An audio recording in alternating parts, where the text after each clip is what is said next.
அனைவருக்கும் வணக்கம். இன்னைக்கு ஹிந்தி நியூஸ் பேப்பர்ல என்ன இம்பார்ட்டன்ட் நியூஸ் இருக்கு அப்படிங்கிறத பார்ப்போம்.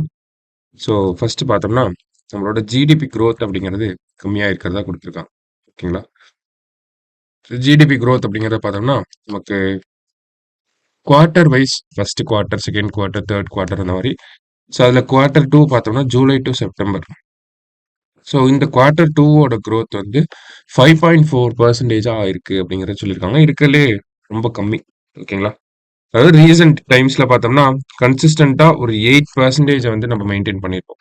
ஓகேங்களா? 8.2, 8.1 அப்படிங்கிற ஒரு கன்சிஸ்டன்ட் ரேட் இருந்திருக்கும்.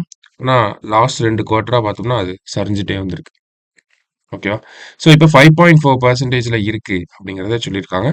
ஸோ இதுக்கான ரீசன்ஸ் அப்படிங்கிறத பார்த்தோம்னா, ஒண்ணு ஃபுட் இன்ஃப்ளேஷன் அப்படிங்கிறது அதிகமாயிட்டே இருக்கு. அதே மாரி பார்த்தோம்னா, நமக்கு கொரோனா டைம்ல இருந்த அந்த பீக் டிமாண்ட் அப்படிங்கிறது இப்போ கம்மியாயிருச்சு. ஓகேங்களா? ஸோ அந்த அர்பன் டிமாண்ட் கம்மியானதுமே இதுக்கு ஒரு காரணமா இருக்கும் அப்படிங்கிறத சொல்லியிருக்காங்க. ஓகேவா? ஸோ ஜஸ்ட் சிம்பிளா அ ஜிடிபி குரோத் டவுன் ஆயிருக்கு அப்படிங்கிறத மட்டும் நம்ம பார்க்குறோம். ஸோ பொதுவாவே பார்த்தோம்னா, நம்மளோட ஜிடிபி குரோத் 7% அட்டைன் பண்ணும். ஓவரால் ஜிடிபி குரோத் ஒரு வருஷத்துக்கான ஜிடிபி குரோத் அப்படிங்கிறத சொல்லியிருந்தாங்க. வேர்ல்ட் பேங்க், நம்மளோட ரிசர்வ் பேங்க் எல்லாருமே. பட் ஸ்டில் அத அச்சீவ் பண்ண முடியுமா அப்படிங்கிறது இப்ப டவுட் ஆயிருச்சு அப்படிங்கிறதையும் சொல்றாங்க. அடுத்ததா பார்த்தோம்னா, Indians need to share contraceptive responsibility அப்படின்னு சொல்லி குடுத்துருக்காங்க. அதாவது பார்த்தோம்னா, கான்ட்ரசெப்டிவ் ரெஸ்பான்சிபிலிட்டி இந்த குடும்ப கட்டுப்பாடு அப்படிங்கிறது ஆண்கள், பெண்கள் இருவருமே வந்து சமமாக எடுத்துட்டு வரணும் அப்படிங்கிறத பத்தி குடுத்துருக்காங்க. ஓகேங்களா? ஸோ இந்தியாவ டேட்டா படி பார்க்குறப்ப, இந்த ஸ்டெரிலைசேஷன் அப்படிங்கிறது பெண்கள் மத்தியில தான் அதிகமா இருக்கு கம்பேர்ட் டூ மேல்ஸ். ஓகேங்களா? ஸோ அத பார்த்தோம்னா 37 அரவுண்ட் 38% கிட்ட ஃபீமேல்ஸ், 0.3% தான் மேல் ஆ ஸ்டெரிலைசேஷன் அப்படிங்கிறது இருக்கு அப்படிங்கிறத சொல்லியிருக்காங்க. ஸோ இந்த மேல், ஃபீமேல் ஸ்டெரிலைசேஷன் இந்த கேப் வந்து அட்ரஸ் பண்ணி ஆகணும் அப்படிங்கிறத பத்தி குடுத்துருக்காங்க. அதெல்லாம் அட்ரஸ் பண்ணா மட்டும் தான் நம்மனால SDG goal number 5 gender equality அப்படிங்கிறத நம்ம அச்சீவ் பண்ண முடியும் அப்படிங்கிறத சொல்லியிருக்காங்க. ஸோ அதோட சேர்த்து நம்ம என்ன தெரிஞ்சுக்கலாம் அப்படின்னா, வசக்டோமி டே அப்படின்னு சொல்லி இன்டர்நேஷனல் லெவல்ல செலிப்ரேட் பண்றாங்க. நவம்பர் 15 இந்த வருஷம் வந்துச்சு. அதாவது ஆ ஒவ்வொரு நவம்பர் மந்தோட 3 ஃப்ரைடே வந்து நமக்கு வசக்டோமி டே அப்படின்னு சொல்லி செலிப்ரேட் பண்றாங்க. சரிங்களா? ஸோ இந்த வருஷம் பார்த்தோம்னா நவம்பர் 15 தான் இந்த வசக்டோமி டே செலிப்ரேட் பண்ணியிருக்காங்க. வசக்டோமினா நமக்கு மேல்ஸ்க்கு வந்து மேல் ஸ்டெரிலைசேஷன் ப்ரொசீஜர வசக்டோமி அப்படின்னு சொல்லுவாங்க. ஃபீமேல்ஸ் அப்படின்னா டிபெக்டோமி அப்படின்னு சொல்லுவாங்க. ஓகேங்களா? ஸோ இது ரிலேட்டடா நமக்கு ஒரு சில வே ஃபார்வர்ட் அப்படிங்கிறத குடுத்துருக்காங்க. ஓகே. ஸோ ஃபர்ஸ்ட் என்ன பண்ணணும் அப்படின்னா, நமக்கு அவேர்னஸ் புரோகிராம்ஸ் அப்படிங்கிறத கொண்டு வரணும். எங்கன்னா ஸ்கூல்ஸ் அண்ட் காலேஜஸ்லயே இந்த awareness programmes shared responsibility sterilisation அப்படிங்கிறது ஒரு ஷேர்டு ரெஸ்பான்சிபிலிட்டி அப்படிங்கிற இந்த அவேர்னஸை வந்து ஸ்கூல் காலேஜஸ்லயே நம்ம கொண்டு வரணும் அப்படிங்கிறத சொல்லியிருக்காங்க. அடுத்ததா பார்த்தோம்னா அவேர்னஸ் கிரியேட் பண்ணும். வசக்டோமி அப்படிங்கிறது சேஃபஸ்ட் ப்ரொசீஜர், அதே மாதிரி சிம்பிளஸ்ட் ப்ரொசீஜர். ஆனா டிபெக்டோமி அப்படிங்கிறது அது வந்து கொஞ்சம் காம்ப்ளிகேட்டடான ப்ரொசீஜர். அப்ப டிபெக்டோமியா நம்ம பார்த்தோம் ஃபீமேல்ஸ்க்கு பண்றாங்க அப்படின்னு சொல்லி. ஸோ ஃபீமேல்ஸ்க்கு காம்ப்ளிகேட்டடான ப்ரொசீஜரை பண்றதுக்கு மேல்ஸ்க்கு ஈஸியா இருக்கக்கூடிய வசக்டோமி பண்ணிடலாம் அப்படிங்கிறத சொல்றாங்க. இதுதான் ஷேர்டு ரெஸ்பான்சிபிலிட்டி அப்படின்னு சொல்ல வராங்க.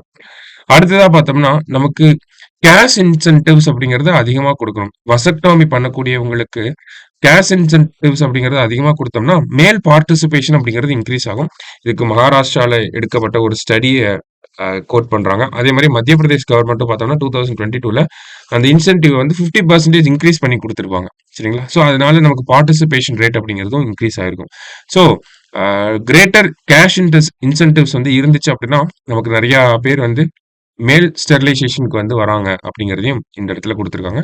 ஸோ ஒரு சில மெஷர்ஸ் தான் நமக்கு கொடுத்துருக்காங்க. ஓகேங்களா? ஃபர்ஸ்ட் ஸ்கூல்ஸ் அண்ட் காலேஜஸ்ல ஒரு அவேர்னஸ் கிரியேட் பண்ணணும்.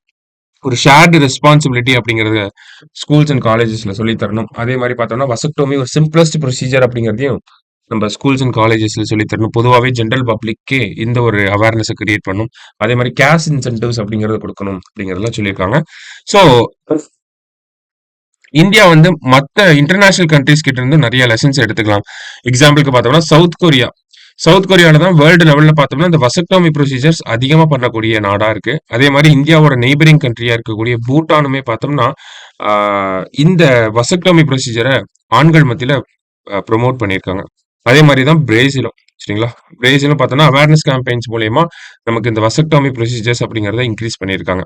ஸோ, அப்ப அரசாங்கம் அவங்க தரப்புல இருந்து என்ன பண்ணணும்னா, இப்ப ஆல்ரெடி பார்த்த ஒரு சில விஷயங்களையும் தாண்டி, நமக்கு அந்த மெடிக்கல் ப்ரொசீஜர்ஸ் வந்து மக்கள் மத்தியில கொண்டு போய் சேர்க்கணும். வசக்டோமி கேம்ப் அப்படிங்கிறத போடணும்.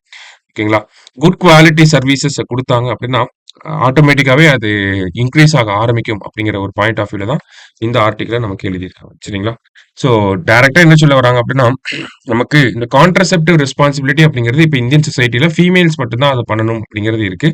அந்த ஒரு மைண்ட் செட்ட மாத்திட்டு ஜெண்டர் ஈக்வாலிட்டி அப்படிங்கிறத இந்த கான்ட்ரசெப்டிவ்ஸ்லயே நம்ம கொண்டு வரணும். அதுக்காக வசக்டோமி ப்ரொசீஜர்ஸ் ஆண்கள் மத்தியில மேல் ஸ்டெரிலைசேஷன் அப்படிங்கிறத கொண்டு வரணும் அப்படிங்கிற ஒரு பாயிண்ட் ஆஃப் வியூல தான் எழுதியிருக்காங்க. அதுக்கு அரசாங்கம் என்னலாம் பண்ணணும் அப்படிங்கிற வே ஃபார்வர்ட் அப்படிங்கிறதையும் நமக்கு குடுத்துருக்காங்க. சரிங்களா? ஸோ இன்னைக்கு நியூஸ் பேப்பர்ல இருந்த இம்பார்ட்டன்ட்டான ஆர்டிக்கிள பார்த்திருக்கோம். நாளைக்கு நியூஸ் பேப்பர் ரீடிங்ல மீட் பண்ணலாம். Thank you.